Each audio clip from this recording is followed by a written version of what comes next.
Hello everyone, welcome back to favorite channel Gardening Diary. இது உங்கள் friend நிமி.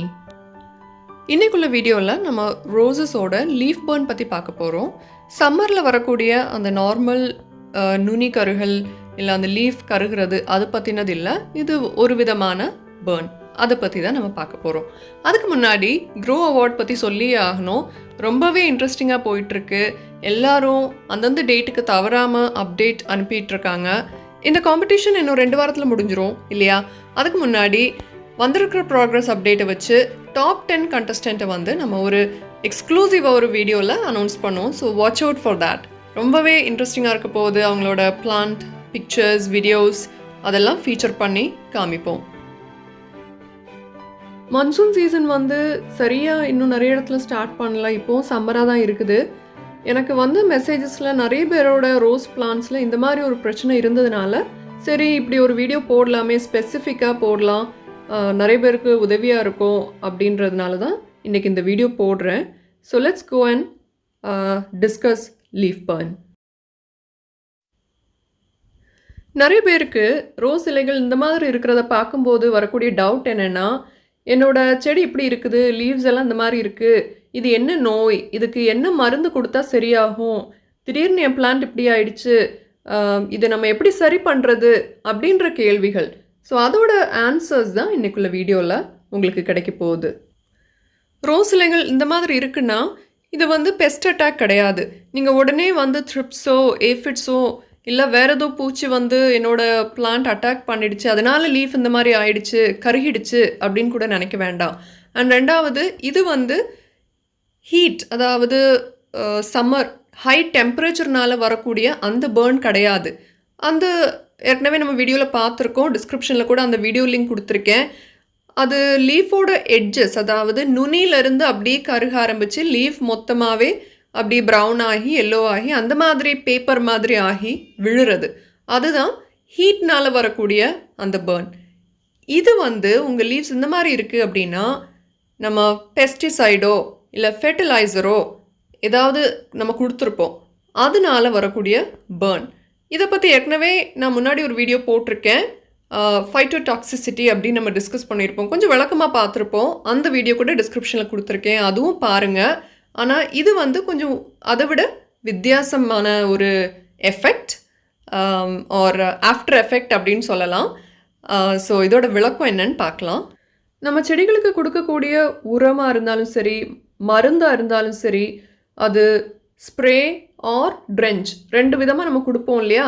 So அது எந்த முறையில் கொடுத்தாலும் டோஸு கூடினாலோ இல்லை அது அந்த பிளான்ட்டுக்கு ஒத்துக்கலை அப்படின்னாலோ இல்லை டெம்பரேச்சர்னால அந்த ஹீட்னால் திரும்ப அது ரியாக்ட் பண்ணி இந்த மாதிரி ஒரு எஃபெக்ட் வந்து லீஃபில் இருக்கும்.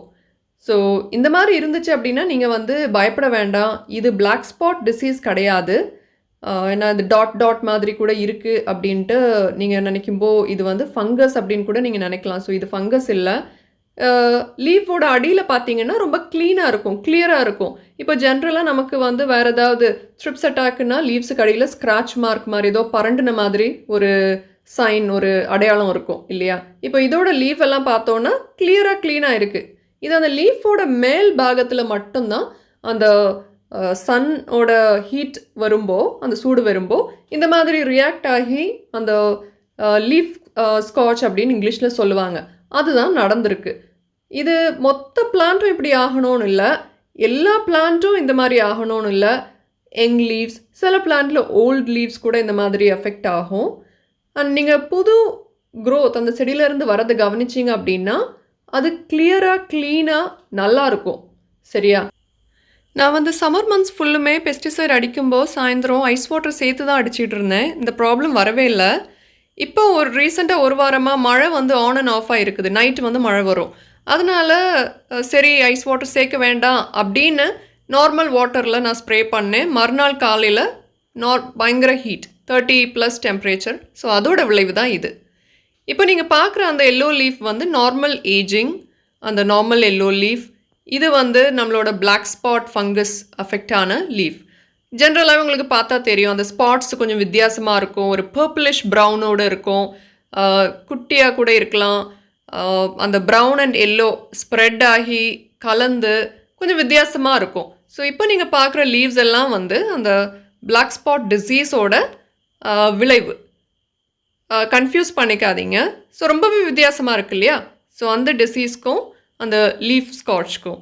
இதெல்லாம் வந்து அந்த சன் பர்ன்னால அந்த பெஸ்டிசைட் ஆர் அந்த பெஸ்டிசைடோட எஃபெக்ட் அது அடித்து மறுநாள் சன்னோட ஹீட் அது லீஃப் மேலே பட்டு அப்போ அந்த லீவ்ஸோட அதில் லீவ்ஸில் இருக்கக்கூடிய செல்கள் வந்து பர்ஸ்ட் ஆகி வரக்கூடிய விளைவுகள் தான் அதெல்லாம். லீஃப் இந்த மாதிரி இருக்கும்போது இது சரி பண்ணுறதுக்கு வேறு மருந்து எதுவுமே கிடையாது. அது தன்னாலே சரியாயிரும். அந்த மாதிரி லீவ்ஸ் வந்து கொஞ்ச நாள் ஆகும்போது கலர் சேஞ்ச் ஆகி எல்லோ ஆகி விழுந்துரும். இல்லை நம்ம கூட அதை செடியிலேருந்து எடுத்து விட்டுடலாம். ஆனால் உடனே எடுக்க வேண்டாம், இருக்கட்டும். ஒரு 10 டேஸ்க்குள்ளால் புது க்ரோத் எப்படி இருக்குது அப்படின்னு பாருங்கள். ஜென்ரலாக புது க்ரோத் வந்து நார்மலாக பிளான்ட் ஹெல்த்தியாக இருந்துச்சு அப்படின்னா அந்த ரெட் கலர் லீஃபோ நார்மலாக புது தளிர் வந்து லீவ்ஸ் எப்படி வருமோ அதே மாதிரி இருக்கணும். ஒரு 99% அந்த மாதிரி தான் இருக்கும். நீங்கள் அதை செக் பண்ணுங்கள்.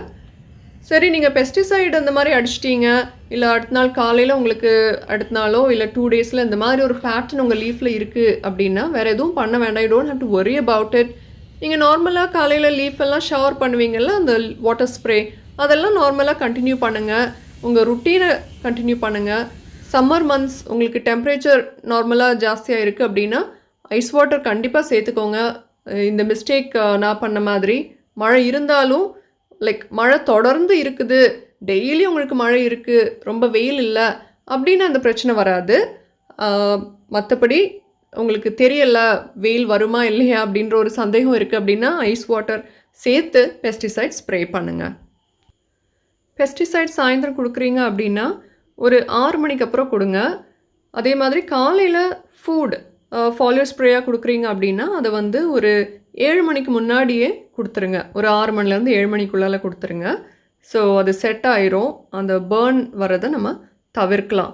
அதே இது இன்றைக்கி பெஸ்டிசைட் ஸ்ப்ரே பண்ணுறீங்கன்னா செடிக்கு ரொம்ப தரவாக நிறைய வாட்டர் காலையில் விட்டுருங்க.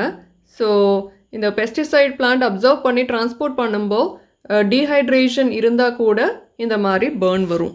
ஸோ ஃப்ரெண்ட்ஸ், இந்த வீடியோ இவ்வளோதான். இதை பற்றின வேறு டவுட்ஸ் இருந்துச்சு அப்படின்னா கார்டனிங் டைரி வாட்ஸ்அப் நம்பருக்கு மெசேஜ் அனுப்புங்க. I'll be happy to help. Thank you so much for watching. Marbdio, I'll meet you all on another interesting video. Till then, happy gardening as usual. Take care of yourself. Until next time, this is your friend Nimi saying goodbye from Gardening Diary. Bye-bye everyone.